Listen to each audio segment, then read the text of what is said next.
સહકારથી સમૃદ્ધિ તરફ બનાસકાંઠા, ત્યારે આજે બનાસકાંઠાની સણાદર ખાતે આવેલી એશિયાની સૌથી મોટી ડેરી બનાસ ડેરી, અને ત્યાં આજે ઘણા બધા એવા પાયલોટ પ્રોજેક્ટના લોકાર્પણ અને ખાતમુહૂર્ત થયા છે.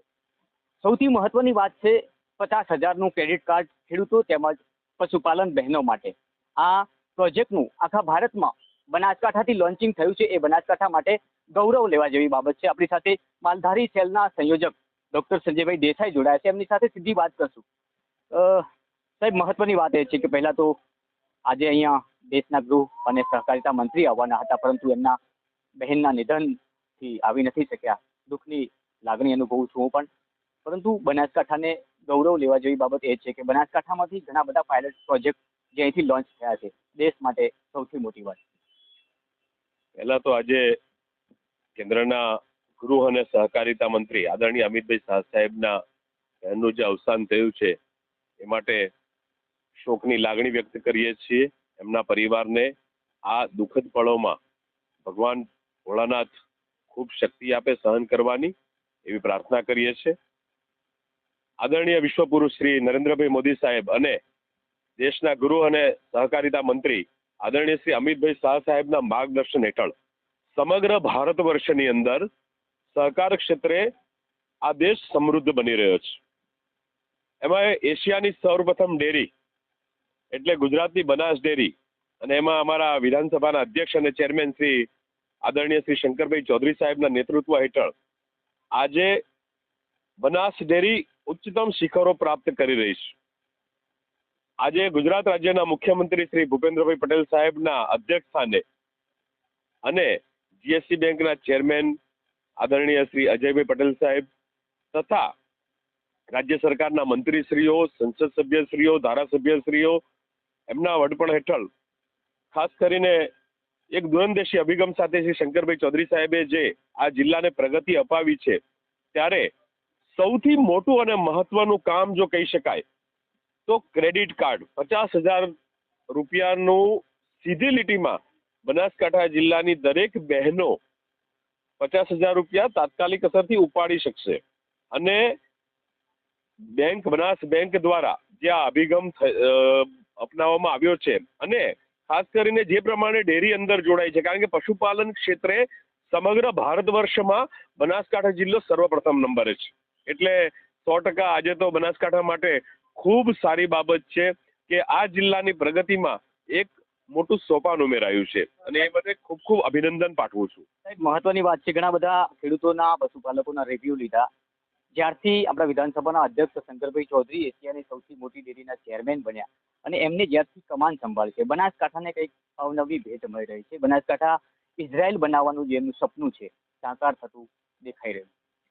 100% સાચી વાત છે, કારણ કે જે પ્રમાણે શંકરભાઈ ચૌધરી સાહેબનો જે વિકાસલક્ષી અભિગમ છે, અને એક દૂરંદેશી અભિગમ સાથે એમની પોતાની પણ એક જે આવડત છે કે કઈ રીતે બનાસકાંઠા જિલ્લાને ઇઝરાયલ જેવો બનાવવો, અને એના માટે અહીંયા જ બનાસ ડેરીની અંદર દાખલા તરીકે બટાકા પ્રોસેસિંગ યુનિટ છે, દૂધવાણી છે, તેલીબિયાનું આપણે ઉત્પાદન કરીએ છીએ એના માટેની પણ ખરીદી, મતલબ કે ખેડૂતને ક્યાંય બહાર ના જવું પડે.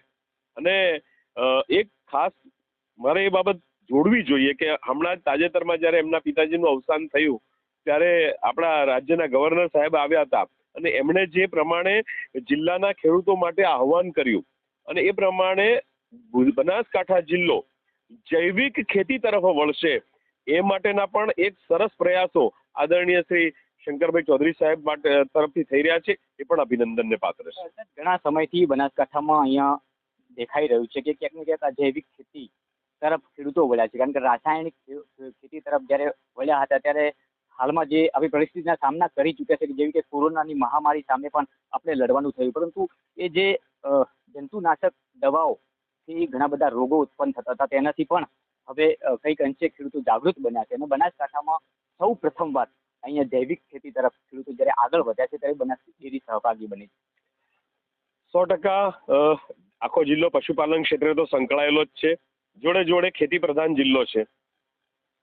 એઝ અ ડોક્ટર મારો પોતાનો પણ એક ઓપિનિયન છે કે આ જે જમીન છે ને, આ જમીનને આપણે જ્યારે રાસાયણિક ખાતરથી અથવા એનાથી જ્યારે એને આપણે પૂરું પાડીએ છીએ ત્યારે એ જમીન બગડે જ છે, એ જમીનને નુકસાન થઈ રહ્યું છે. અને કદાચ જો બનાસકાંઠા જિલ્લાના ખેડૂતો નહીં ચેતે તો આવનારા દિવસોની અંદર ખૂબ ભયંકર પરિસ્થિતિનો સામનો કરવા માટે આપણે તૈયાર રહેવું પડશે. અને ઘરે ઘરે બહુ સ્પષ્ટપૂર્વક એઝ એ ડોક્ટર મારું કહેવું છે કે ઘરે ઘરે કેન્સર થતા વાર નહીં લાગે, કારણ કે કેન્સરમાં સૌથી વધારામાં વધારે જો કદાચ મહત્વની બાબત હોય તો રાસાયણિક ખાતરો દ્વારા જે આપણે જે અન્ન ખાઈએ છીએ એ અન્ન આપણા શરીરને તોડવાનું જ કામ કરે છે. એટલે સમગ્ર બનાસકાંઠા જિલ્લાના ખેડૂતોને પણ આજે જ્યારે એક અહીંયા સારામાં સારા કાર્યક્રમ થકી એક નવી યોજનાનો પ્રારંભ થઈ રહ્યો છે ત્યારે અમે મગનભાઈ માળી છે, કુમુદબેન જોશી છે, ભગવાનદાસભાઈ છે, કે અમે બધા પણ એક ભારતીય જનતા પાર્ટીના કાર્યકર્તા તરીકે, આગેવાન તરીકે બનાસકાંઠા જિલ્લાના ખેડૂતોને આહવાન કરીએ છીએ. શંકરભાઈ ચૌધરી સાહેબ પણ ગામે ગામે ફરી રહ્યા છે આ બાબતને લઈને.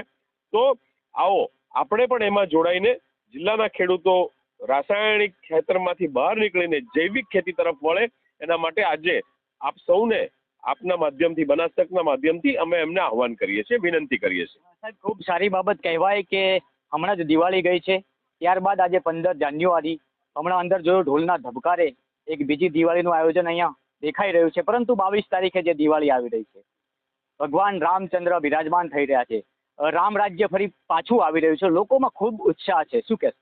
મંગલ ભવન અમંગલ હારી, રહુ જો દશરથ અજર બિહારી.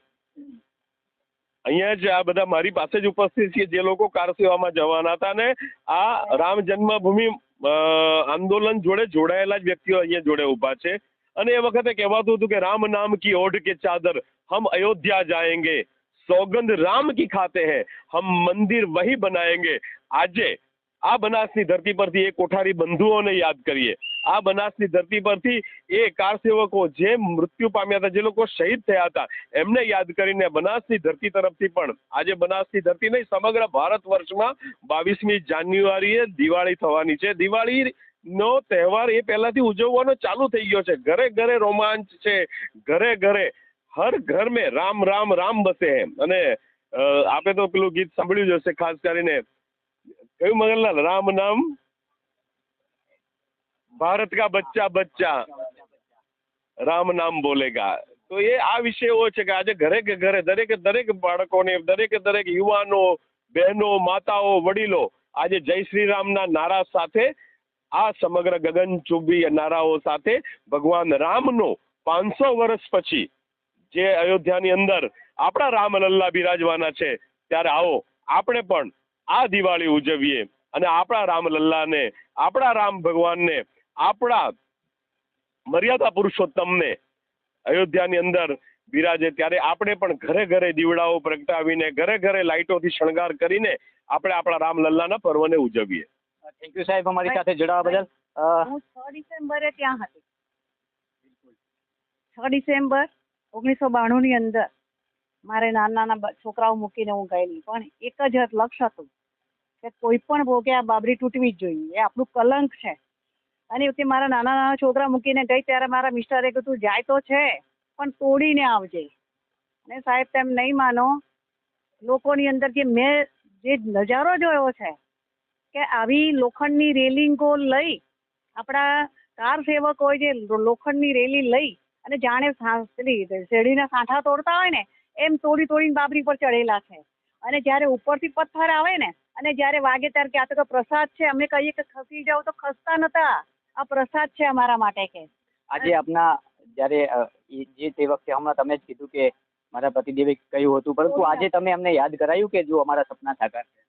યાદ કરાય નહીં, એને તો અત્યારે અઠવાડિયાથી દિવાળી કરવાનું ચાલુ અમારા ઘરમાં થઈ ગયું છે, કારણ કે એક ઉત્સાહ વધી ગયો છે.